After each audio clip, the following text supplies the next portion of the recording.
A SpaceX Falcon 9 rocket will soon be taking a historic US-European satellite into orbit. And the data from this mission could be a game changer in capturing the most accurate data yet on how human-caused climate change has affected our seas.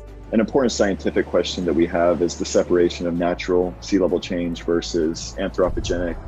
There's been a number of papers that have come out that have discussed the emergence of that forced or anthropogenic signal in the altimeter data. That's still up for some debate. So with this longer record, we're going to be able to better understand and provide a better view of what long-term sea level rise might be and how it's expressed in the satellite data. For nearly 30 years, a host of US-European satellites have been working together to gather climate data, which has been instrumental in tracking big changes in climate phenomena, like El Nino, or monitoring ocean features like the Gulf Stream. But these satellites couldn't capture the tiny changes in these environments. And this is where Sentinel-6 mission comes in. It's part of the EU's Copernicus program, the world's largest Earth monitoring system, which has worked to measure the environment and the role human-caused climate change is having on it. The mission is made up of two identical satellites, Sentinel-6 Michael Freilich, which takes off in November 2020, and Sentinel-6B that launches in 2025. It's an international effort between NASA, the European Space Agency, National Oceanic and Atmospheric Administration, the European Organization for the Exploitation of Meteorological Satellites, and France's National Center for Space Studies. During its roughly 5.5-year endeavor, the satellite will map more than 90% of our oceans down to a few centimeters every 10 days. These measurements will be of high-resolution sea level variations. The mission will also monitor atmospheric temperature and humidity, which will improve weather forecasts. So the longer the record, the better chance we have of separating out the different processes and the contributions of those processes to sea level. One focus area for satellite Sentinel-6 Michael Freilich will be coastal cities and the risk of flooding.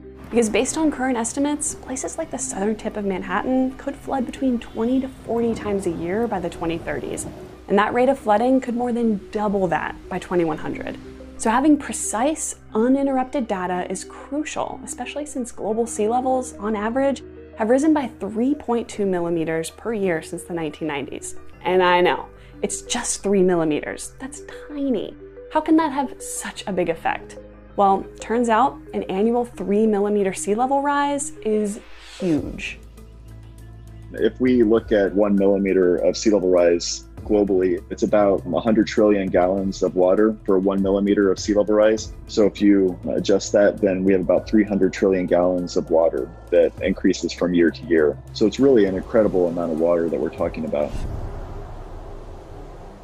So to gather this crucial data, the spacecraft has a suite of next-generation instruments, starting with its radar altimeter, which will measure sea surface properties like wave height and wind speeds. The altimeter will work in tandem with a microwave radiometer to account for the water vapor's levels. While those tools will focus on capturing sea level data, another instrument will focus on recording tiny changes in Earth's atmosphere. Using a technique called radio occultation, it will collect data on global temperature and humidity rates. And finally, the last three instruments will help to exactly locate the spacecraft in orbit. One of the major and most exciting improvements from the past missions is the reduced latency and data delivery times of the altimeter data. It's expected to be accessible within 3 hours of collection, providing some near real-time applications. So what can we expect on launch day? The Sentinel-6 Michael Freilich will hitch a ride on SpaceX's Falcon 9 rocket from Vandenberg Air Force Base in California in November 2020. From there, the rocket will make its way into orbit and release the satellite at an altitude of about 1,300 kilometers, where it will begin its journey to help us in better understanding our changing world that's happening now.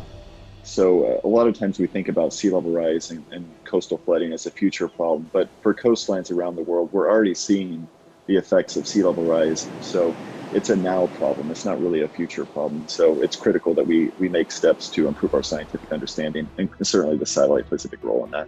For more rocket launches, check out our Countdown to Launch series here. And if there are any other launches that you'd like to see us cover, let us know in the comments below. Thanks for watching, and I'll see you next time.